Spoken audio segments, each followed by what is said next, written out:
nataka nikupeleke pale TFF, kamati ya sheria na hadhi za wachezaji. Naomba nikusomee hii taarifa alafu tuangazie ni nini hasa Simba Sports wanakihitaji kutoka kwa shirikisho la mpira wa miguu Tanzania. Inasema kamati ya sheria na hadhi za wachezaji ya shirikisho la mpira wa miguu Tanzania kwenye mabano TFF imetupa shauri la klabu ya Simba Sports kuhusu uhalali wa mchezaji Mohamed Damaro Kamara. Simba iliwasilisha malalamiko mbele ya kamati hiyo ikipinga uhalali wa usajili wa Kamara kwa madai unaifanya Yanga kuwa na wachezaji 13 wa kigeni badala ya 12. Klabu hiyo ilidai usajili wake umekiuka kanuni ya 62 kifungu kidogo cha kwanza ya ligi kuu pamoja na kanuni za shirikisho la kimataifa la mpira wa miguu FIFA. Kamati katika uamuzi wake ilisema usajili wa Kamara hauna dosari kwa vile habanwi na kanuni zilizowasilishwa na klabu ya Simba. Uamuzi kamili wa shauri hilo utatumwa kwa mlalamikaji ambaye ni klabu ya Simba Sports. Nimemsikia Murtaza Mangungu baada ya mchezo kumalizika pale jana, Meja Jenerali Isamuyo akidai kwamba bado hawajapokea taarifa hii na kama wataipokea basi wataangalia taratibu nyingine zinazopaswa kufuata, akitumia mfano wa kwamba tutauvuka mto tukiukaribia ama tukiufikia. Swala hili wewe kwako unalitafsiri vipi? Kwanza tuanzie kwako kwa uelewa wako. Kwanza mimi nirudi kwa viongozi wangu. Sheria ni mlango. Inaangalia wewe unataka upiteje na uwezo wako wa kupita katika mlango kwenda kujitafsiri mambo. Wana sheria wote wamesoma sheria. Kiki Batala ni maarufu. Kwa nini amekuwa maarufu? Kwa sababu ni mtu ambaye anajua milango ya kupita kwenda kuitetea sheria. Sio, umenielewa? Sahihi. Lakini wako wana sheria nao wamesoma, lakini hata walichokisoma milango yao kupita ni migumu. Kwa sheria ni mlango. Kama viongozi wangu naamini wanafahamu sheria na wameona wana haki ya kuanza hicho. Kwa kwanza ni waunge mkono. Yaani kufanya ni jambo moja, kufanikiwa ni jambo jingine, na mafanikio yote yaliwahi kwenda kwa watu waliothubutu. Watu ambao hawajawahi kujaribu kuthubutu hawakuwahi kupata mafanikio. Kwa hiyo nazungumzia watu waliojaribu kuthubutu. Kwa hiyo viongozi wamethubutu. Ila Jafeti nikwambie sasa kitaalam zaidi, sio kama watu watanielewa, kama wakunielewa siwezi kusema wazini elimu nyingine. Jafeti, tuzuie viongozi wa serikali wasijihusishe na mipira. Ule Damaro hawezi kuwa raia wa Tanzania hata kwa bahati mbaya. Na sio raia na utaratibu wote ukufuatwa. Isipokuwa document iko ofisini kwa waziri, hata kama ikusainiwa, itasainiwa leo italazimishwa ingie TFF, lakini tarehe itasoma ya mwaka juzi. Umenielewa? Wapo umenielewa Kiswahili? Yaani leo ndo itasainiwa leo, ila tarehe itaandikwa mwaka juzi, italazimishwa kwenye kompyuta iseme hivyo. Watu watatishwa kwa sababu Dumalo amepewa uraia wakati anachezea Mbeya City. Singida Black Stars. Dumalo amepewa uraia alikuwa Singida, umenielewa? Ukisema alikuwa Singida nadhani tutakuwa tushaelewana. Hatuna tena lugha nyingine za kutumia. Kwa hiyo ikatumika siasa mbaya katika mpira kwenda kuhakikisha bwana Damaro analazimishwa na wahuni wenzie wawili kwenda kupewa uraia, na lengo lilikuwa hawa wapewe uraia ili mradi hawa wote walikuwa waende Yanga. Yaani wengine tu wamefeli performance. Wote ilikuwa lengo waende wapi? Yanga. Ili wakahesabiki wachezaji 3 wa kigeni. Na ni wachezaji 3 wa ndani wamesajiliwa. Yaani maana yake Yanga wakikuletea timu wana wachezaji wa kigeni watupu, yani wanakupa quality kubwa. Ndio ulikuwa mchezo unakwenda kufanywa. Na kama sio kelele za baadhi ya watu, mchezo ungefanywa kila wakati. Watu walikuwa wanaanza kujaribu. Sasa watu wanajua hata hawa ambao mmewapa hawajapewa, hawa ulikuwa mpango tu na ujanja. Hata TFF inachofanya inaogopa, umeelewa, eneo jingine. Mimi sijataja mtu jina sasa. TFF inaogopa eneo jingine, sasa inaleta usiasa. Na TFF imekuwa ikitumika kisiasa hapa katikati muda mrefu sana. Mimi hilo nikiri. Ila mimi nikiri kwa hakuna rais kama Karia. Nikiri kwa TFF imetumika kisiasa. Sababu kuna walevi fulani hapa walitoka wakapiga kelele wakawasababisha eti watu wa bodi wakajiuzuru. Ina CEO wa bodi bila ya hoja za msingi, umenielewa? Lakini wakati huo wao wana madudu mengi tu juu ya TFF, ila hapo hawajiuzuru, wanalazimisha watu wengine wajiuzuru. Umenielewa vizuri Limetokea tatizo juzi, wametuonyesha kwa hawa ni wajinga wa mwisho katika wajinga. Tena afadhali ili tukio wangekaa kimya wakasubiri tukio jingine. Yaani mtu anafanya upumbavu, anaonyesha dole waandishi wa habari, umenielewa vizuri Mtu anashikwa na rais afu mnamchangia. Maana yake kumbe alichokifanya yule ya Diara ametumwa na klabu ya Yanga. Sasa hizi kamati hizi sisi zinatumia kanuni gani? Yaani hili lilikuwa ni issue nyingine yani.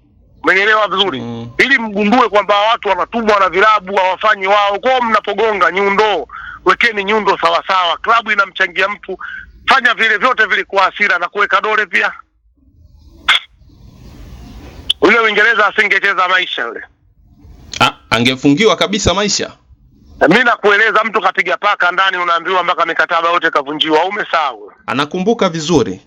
Mtu kampiga teke paka tu, itakuwa unaenda kuonyesha waandishi wa habari kidole. Wewe huwezi kucheza mpira. Hata Uingereza wanashangaa kuambiwa eti sisi tuna kamati, afu ile eti sisi na kamati pia haijishangai, yani kamati haioni aibu. Umenielewa sijui? Afu mtu yule anafungiwa mechi 3. Yule kufungia mechi 3. Kwa hiyo haya ni miongoni mwa maajabu. Haya ni miongoni mwa maajabu makubwa kuwahi kutokea katika soka letu, na ndio soka letu kivyetu wanasemaga. Kwa mimi niseme viongozi, mimi ni wasifu na waende mbali zaidi ya hapa, ili tukashindwa huko mbali, alafu tukirudi hawa wajue kwamba wajamaa huwa wavumiliaji, ili utumbo huu usifanyike tena. Kwa hiyo unaungana na viongozi kwa 100%, kwa sababu wanashughulikia utumbo. Mimi mtu akishughulikia utumbo shekhe, hata kama nguvu hana, mimi namuunga mkono. Hata tubaki mimi na yeye, najua tunafeli, lakini naunga mkono. Ndio kanuni yangu, ndio falsafa yangu. Nawasifu sana viongozi wa Simba. Ulisema mambo mawili, kuna tough match na kuna competition big match. Mimi niliita hivyo. Yes, big match. Kuna tough match na big match. Sasa hii ya Azam tunaiweka kwenye kundi lipi kati ya haya mawili? Hiyo ni big match. Tunakwenda kuisubiri sikukuu ya Pasaka. Hiyo ni big match, na tutaenda kumfundisha mpira Azam kidogo, kwa sababu ni haki yetu sisi kumfundisha mpira Azam. Yaani tunaruhusiwa, ni haki yetu ya msingi kabisa kumfunza mpira Azam, sababu Azam ni kijana ambaye amekulia kwenye mikono yetu, tunafahamu, ni wadogo zetu. Umenielewa? Sisi miongoni mwa watu ambao tuliwashauri wawe na timu. Basi si lengo letu ni kwenda kuwafundisha mpira, hatuna lengo baya lolote na Azam zaidi ya kuwafundisha mpira. Ni mpira gani mnakwenda kuwafundisha Azam wenye vitu ambavyo umekuwa ukiviadmire? Kuna wachezaji pale ambao usiku na mchana unawaota. Kuna kocha ambaye ulishatamani kumuona na hudumu ndani ya klabu ya Simba Sports Club. Nini unakwenda kufundisha? Kuna wakati mkubwa anapofanya shughuli yake, kuna vitu tu atakuwa anakuzidi, alafu wewe huwezi kuviona mpaka ukae utafakari. Yaani Azam wanacheza mpira, wanakimbia, wana kasi, wako vizuri katika kumaliza, wanakupa big match kama nilivyosema. Lakini upande wa tactical, yani tunakwenda kumalizia hapo, sisi ndo tunakwenda kuwafundisha Azam njia za kumalizia. Tutakwenda kuwaonyesha namna mpira unavyocheza. Na sababu ni kuwa walitufunga, tunapaswa kuwafunga, tuweke level kati yetu sisi na wao, ili tuangalie shughuli nyingine baadaye kabla ya kuanza kupigishana kelele nyingine, kwa sababu tuna lengo la ubingwa. Na ili tuwe bingwa Jafet, ni lazima tumfunge Azam, Yanga na timu nyingine, ili ndio tuwe bingwa. Kwa hiyo hiyo pia makusudio, sababu ya kwenda kuwafundisha mpira, kwa sababu ni lazima na wao wafungwe, si tuwe mabingwa na wafungwe na Simba Sports. Yes, timu kubwa Tanzania, namba 1 Afrika Mashariki na Kati, na ndio timu kubwa Tanzania. Kwa umri ni Yanga, kwa maana ya uwekezaji, uwezo, wachezaji, qualities, kila kitu ni Simba. Ilikuwa tuzungumzie umri hapa, tuko katika pitch kwenda kutafsiri mpira, ni Simba. Iliwawia ugumu Young Africans katika dimba la Benjamin Mkapa dhidi ya Azam Football Club. Pengine hiyo haiwapi tahadhari yoyote? Hapana, Yanga sio miongoni mwa timu ambazo ziko strong kama waamuzi wanakuwa wako strong. So miongoni mwa timu ambazo ziko imara. Hususan kuanzia mwaka jana, mwaka juzi walibebwa tu, na mwaka huu ndo wanaonyesha tafsiri. Hata kubebeka wabebeki tena. Na ili wabebe mpaka mjinga anajua hapa wamebebwa. Kwa hiyo sio miongoni mwa zile timu imara. Haimo Yanga kwa kipindi hiki. Umeitoa kabisa? Sasa naiona na urudi, yani waamuzi ndio watakaorudishia imara wa Yanga. Kwa maana watakuwa wanacheza watu 12. Umeelewa Lakini watu 12 wasipocheza Yanga hakuna timu. Yani ukiona Yanga utakuja kunikumbuka maneno yangu. Ukiona Yanga amefanya vizuri ujue waamuzi pia wamecheza. Sasa mimi naomba nimalize na moja ili ni utunze muda wako. Ni muda mrefu sasa tumekaa kwa pamoja kuzungumza kwa njia ya simu. Ndio. Mpia Maxi Nzengeli. Sijui kama ulisikiliza kwenye mahojiano ile Yanga Media Day. Alizungumza pale alipoulizwa kuhusiana na kiwango chake katika kiwanja. Na kadai kwa muda ambao ametumika ndani ya club swala hilo linakuwepo.